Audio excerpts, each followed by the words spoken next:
Hey, all you strong, sexy mamas, thanks so much as always for being part of my membership site. I'm Anna Kooiman, international TV host and fitness instructor, and here's my friend, Dr. Jill Gamberg. How are you? Oh, great. Thanks for having me. And you've become a great friend of mine. You're a client of mine. You've taken my classes.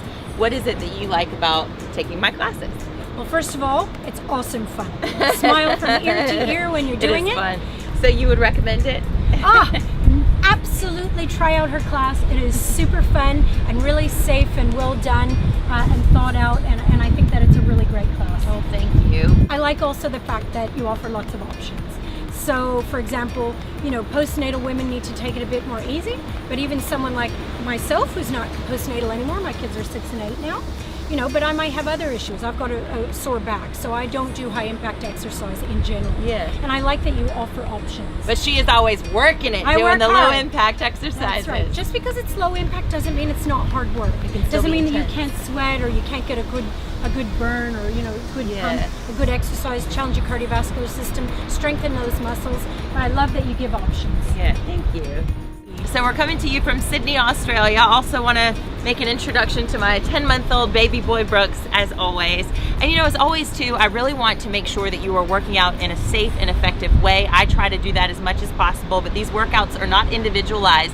So I do recommend getting medical treatment, making sure you see your doctor, and also go see a women's physiotherapist. A lot of my friends back in the US have said, wait, what is that? Nobody told me I should be doing that. If you can explain why that's a great thing. Well, first of all, I think it's important to get your clearance, your medical clearance from your doctor or obstetrician. But then once that's, you're given the all clear, people don't know where to start. And I think really going to see an expert about it, a women's health physio, that's what they do. I think that a lot of women are not aware that they might have an injury or an issue after birth unless they go and talk to someone who knows what to check for. Yeah, okay. And they're checking our pelvic floor health for abdominal separation. Yeah, that's exactly right. So they'll check to see whether you have that diastasis recti or the separation of the abs, which a lot of women, really common, but a lot of women don't know they have it. And then as well, just in general, your pelvic floor, how strong it is. You need to make sure to maintain your continence. So yeah, that's something we're going to talk about. And we need to make sure those muscles are working and that women are aware how to work them. Yeah. So tell us what happens in our 6-week appointment, in the appointment that all of us go to. Oh gosh, the list is long. But just in a nutshell, we need to assess women's moods to make sure, because postnatal depression is quite common. So we need to make sure that you're coping well with all the sleep deprivation and all that. We check to make sure you're not having issues with breastfeeding. So we look at the breasts and make sure there's no signs of a mastitis or infection and that the feeding is going well for both mom and baby. We check as well down below to see if if the birth injuries are healing, if there are any, if there's any stitching of any of the areas. Even if you've had a cesarean, there's also stitches there. So we check all of that stuff. And as well, we just get a feel of how the mother and baby are coping in general. These little guys can keep us awake at night, waking us up in the middle of the night, early in the morning. How does sleep deprivation impact our weight loss efforts? Sadly enough, even though it's a natural thing to be sleep deprived, when you're sleep deprived, it's much harder to eat healthy because your mood is low, you're irritable, you're angry, you just don't feel good about yourself. And unfortunately, it changes your brain chemistry. And the brain chemistry, those happy hormones that we normally have, let's say when we do some exercise or when we're not sleep deprived, we have better decision making about the foods that we're eating. But just like at the times of the month, when you're not pregnant or breastfeeding, when just before you get your period, often people get PMS and they feel that sort of urge to eat naughty foods or foods that we shouldn't eat all the time. You have that same sort of drive innately from your hormones when you have a baby. So the key is, if you feel like having a piece of cake, have one. But you got to try and find ways of not doing it all the time. Yeah. Otherwise you will gain weight and you will be unhealthy. And then it's just like a process that feeds itself. So I think So are the hormones that we're producing, is it that they make us want the junk food, or those hormones are actually making us hold on to the extra fat stores? Both. Yeah, both. So you sort of have everything working against you. So again, I think it's important to be patient with yourself and your body as you recover. And I think it's also important to find ways to manage those feelings, to manage those hormones. You can't change them. So you just need to find ways to manage them. So that's why I say sometimes if you need to eat the biscuit, eat the biscuit. but not every time. So finding a way, like going for a walk, calling a friend, doing something productive is ways of changing, that desire to do something that's less healthy. Strong Sexy Mamas is also all about having a positive body image. We do want to get our pre-baby body back, but we need to have realistic expectations for that. How can we make sure that we're feeling good along the way, enjoying the journey? I think if you set the wrong expectations for yourself from the beginning, you expect 2 months postpartum, postnatal to look amazing and have the six-pack, you're just setting yourself up for disappointment. Any tips you have about having a good positive body image after having a baby? Well, I think you need to just be patient with yourself and be kind to yourself. Things will get better with time. You will get your body back if you work hard at it, but it's closer to a year. Really and truly, you got to think about that. So if you put your long-term goal at about a year, that's much more realistic, and then you space out the, like we were talking about in the beginning, you just start to think about bracing and pelvic floor, and then when you hit your 6 weeks and you get your check, you can think about low impact exercise, and then as long as you don't have any issues, you're thinking about high impact maybe around 4 or 5 months. Again, with the guidance of your doctor and your pelvic floor physio and great people like Anna who teaches how to exercise safely.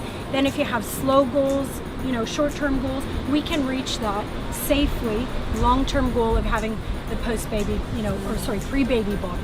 Yes, and you said that to me so many times. I'm now 10 months out with him.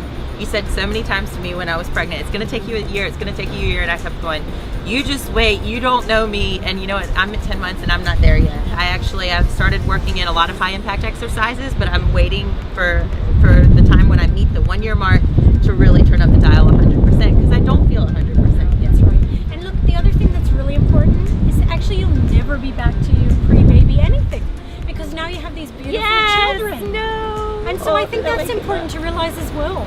I don't think we should expect to get back to pre-baby. Who wants to? I don't. Let's just be proud, strong, sexy mamas, right? Yes. And why should new moms involve themselves in low impact exercise before high impact exercise? So once you got a proper awareness of the pelvic floor and the lower or the inner abdominals, then we can start thinking about low impact exercise. And I wouldn't be starting that really until about 6 weeks, till after you get your check. Once you do the low impact exercise and you can get your body really into it, in about 2 months after that, probably not before 4 months if you're healing really well and you've been given all the all clears, can you start really into your high impact exercise. That's running, jumping, jogging, things like that. Exactly. So in the beginning you should only be walking and doing some strengthening exercises, but your jumping, your skipping, your high impact dancing really shouldn't be till about 4 months. And the same goes for heavy lifting, is that right? Yeah, that's right. So you can definitely engage in low weights at the beginning, certainly from 6 weeks to start strengthening up your muscles. But really the heavy weights where you're holding your breath, where you should never be holding your breath, but people tend to hold their breath, shouldn't really be till after 4 months. Well, I know that celebrity trainers teach their clients to use their transverse abdominis instead of their rectus abdominis, their six-pack muscles initially. So it's a nice celebrity secret that we're sharing with all of you at home. Why is it that those muscles, if we work them first, will actually help us flatten our tummy?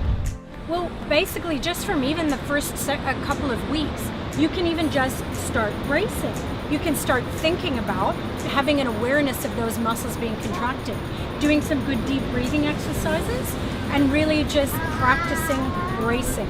And then if you get that safe position, you can then slowly engage in some of the exercises you're talking about. Yes, the bird dog crunches and the hill slides. That's right. Okay. In order to get the six-pack muscles to work, you actually have to work the underlayers first. So that's the transverses and the obliques. Basically, they've all been stretched out for 9 months. And so when muscles are stretched, they don't work well. They don't, the sort of brain-body connection has been broken. It's not a broken that can't be fixed, but it just needs to be, you just need to do things in order to try and get them to sort of get back to normal. So why can crunches and planks and sit-ups be bad for some moms early on? Yeah, absolutely. So those kind of exercises, unfortunately, people tend to hold their breath. And that increases the pressure intra-abdominally. And what that can actually do is damage your pelvic floor and your lower or your inner abdominals. You can actually cause them to balloon out or get injured if you're not bracing yourself properly.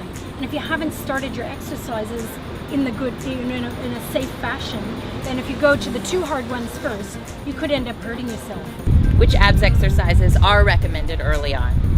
certainly in the first few weeks, bracing is the number one thing. And then you can progress to bird dog crunches and meal slides and something a little bit more gentle. Or you can see the physiotherapist like we talked about, where you can get some really specific rehabilitation exercises. Once those muscles are starting to work and getting strong, then you can progress to things like planking, regular sit-ups, crunches, the kind of things that everyone thinks are normal ab exercises. It's all about the order, isn't it? Just early on, we need to just start with the bracing, then we can move on to the heel slides and bird dog crunches and cat cows. Absolutely, it's the progression that's important. I think people don't realize that they need to start slowly to then progress to the stuff that everyone wants to do. And I guess the same goes for abs exercises as everything else. We don't want to be loading with a lot of weight in the beginning. That's right. So it's really about breathing so that you're not holding your breath in whatever you're doing. That's really important. And just being patient with your body, allowing it time to heal, I think is really important. So what's the proper way to do a pelvic floor exercise, or a Kegel as we call it in the US? Well, I think the key is you got to think about what part of the anatomy, what part of the body we're actually using.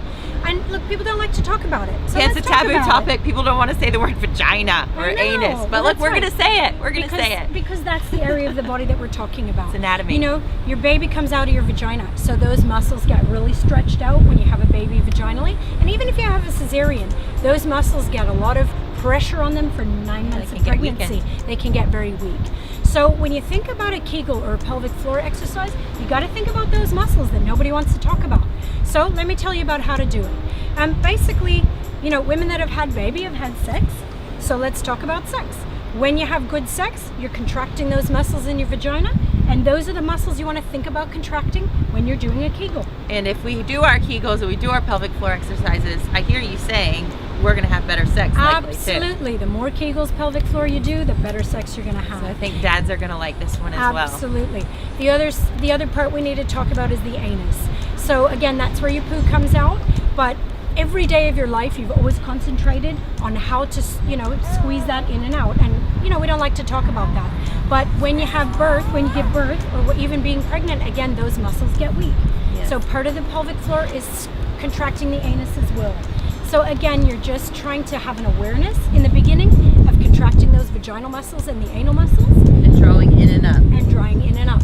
And then as you get better at it, you can start to feel all the different layers and just get better at contracting those muscles and retraining the brain-body connection. And why is it that the release after we've done the contraction is so important as well, that relaxation? Why is that important? Well, because we don't walk around all day with, you know, holding it all tight. You do walk around with your muscles relaxed most of the time. And so the key is when your muscles are relaxed and you do a straining maneuver, like, you know, we can't control a cough or a sneeze. You got to remember how to go from that relaxation movement to, oops, I'm going to sneeze, quick, let's tighten those muscles up so I don't have incontinence or an accident. And even if that's just a little bit, obviously it's something that women don't want to experience. Right. And we keep talking about the transverse abdominal muscles, or the TBA. They do work together with the pelvic floor. So when you're helping to make your tummy flat again, it's not just an appearance thing, it's also a function thing. Why is that? Oh, absolutely. So what you need is to have, basically it holds all your intestines, it holds all your stuff, your organs in there. So it's really important to retrain those muscles to keep everything in place. It'll function better, your digestion will function better. Everything that goes on down here, it will function better if you strengthen up all your pelvic floor and your abdominals. If a patient comes to you and says that they want to involve their baby in their exercise using a baby carrier or the baby instead of a weight, what advice do you have for them? Well, in the beginning days, you need to be careful if you're in a baby carrier, specifically with little babies, because obviously you have to make sure they're safe breathing. Because little ones don't have good head control, and you could easily smother them or suffocate them. Obviously, no one wants to do that. So as long as they're in a safe position in the baby carrier. Now, obviously, if you're lifting your baby, you're going to be careful with them. But again, you probably want to wait until you're lifting them up in the air until they have that good head control. Yes. And usually that's about 2 months, but every baby's different. So as long as you can certainly have fun. I mean, for the bonding experience part of it, that's wonderful for the mums and bubs. That experience of exercising with your baby is great. But again, you need to let your baby go through their own progression of exercise, learning to have neck control, learning to turn their head safely, and then, you know, just have fun with your baby once it's safe. Okay. And how about ourselves? Because carrying a baby is a weight. So Yeah. what about women's health when we're that's exercising with a baby? That's right. Obviously, your babies gain weight, and so they get heavier. So if your baby is a baby on the larger side, perhaps likes to breastfeed a lot, sometimes that can cause a bit more strain on your abdominals or your pelvic floor or your back or your arms. So again, if your baby's too heavy, then maybe you want to do your exercises where they're lying on the floor, sitting in the pram, or playing on the floor, and you can even use no weights. Yes, but and if that's an option that I always give folks Yeah. in the Strong Sexy Mamas program, is that, look, if you aren't working out with your baby, and sometimes it's just because they're being fussy or because they're taking a nap, instead you can use very light weights or just your body weight. So again, it's about safety for mom and bub, and about that bonding experience of just being together and being able to exercise. Great. And how will we know as new moms if we've been pushing ourselves too hard? Well, there's a lot of things that can happen. One is you can feel really exhausted. Two, you can have a low mood. Three, you can injure yourself. You can actually cause hernias, you can cause incontinence. These are things that you don't want to happen. So if we're feeling things like a heaviness in our pelvis, or what else do we need to look out for? Well, certainly if you have an accident, that's something that you push yourself too far, and even though people don't like to talk about that, Yes. it can certainly happen. So definitely that's a no-no. If that happens, you want to talk to your women's And that health goes physio. for even leaking, right? Yeah. That's not a full accident. That's right. If you're leaking or if you're feeling a heaviness, then you need to stop. You need to stop exercising and talk to your doctor or women's health physio. So that's a really important one. If you feel any bulges or uncomfortable heaviness or something isn't right, trust your body. Stop exercising, go and talk to someone. Well, let's talk about the proper way to do a pelvic floor exercise, a Kegel, as we say in the U.S., because it is very important. These continence issues that many of us deal with when we have a baby can be fixed. They can be cured, right? Sure. Again, if you start in a safe, progressive manner, then you're less likely to injure yourself. So what you need to do is, even from day one, if you're not too sore, you can start thinking, just even thinking about contracting those muscles. And one of the easiest ways that I tell women is once you're peeing, because everybody pees, you actually just try and stop the stream. And just even having that awareness of trying to tighten those muscles nice and gently without hurting yourself can be done from day 1 or 2. Okay, I had a midwife tell me at the hospital the best thing to do, just because it's hard to even remember to do them. She said every time you're breastfeeding, just try. And she had me hold it for the number of weeks that he was, and do that 10 times. So if he was 1 week old, hold it for a second, and that can be hard for even just a second in the beginning. And then at 2 weeks, she said, hold it for 2 seconds and do it for 10 times. Are you waving? Is that good advice, or what would you say? That's great advice. I think the key is you're so busy worrying about your baby, worrying about your body, thinking about feeding, sleep deprivation. The last thing you want to think about is your Kegels, your pelvic floor, right? But the key is, if you think about it, do it. So, if you manage to do it 2 times a day in the first couple of days, and then by, the 6 weeks you're thinking about it 10 times, great. If you have a day where you forget, don't worry, no pressure. Just do it when you think about it. I think that's the key. And Dr. Gamberg, that is a big difference in my program than a lot of others, is that I often lead a short basic pelvic floor exercise. I'm not a women's physiotherapist or a pelvic floor expert, but the reason I do it is because I know it's something we should be doing every single day. Yeah, I think it's really nice that you incorporate those kind of things into your program, because certainly in postnatal health and women that have just had babies, they need to be taught how to think about training the pelvic floor and training those transverse abdominals before anything else. To just get back to being women, healthy women, happy women. Yes. Dr. Gamberg, thank you so much for your time. This means the world to me, and I'm sure to all of my members at home from Strong Sexy Mamas as well. Thank you, thank you, thank you. Great information today. Thanks, my pleasure.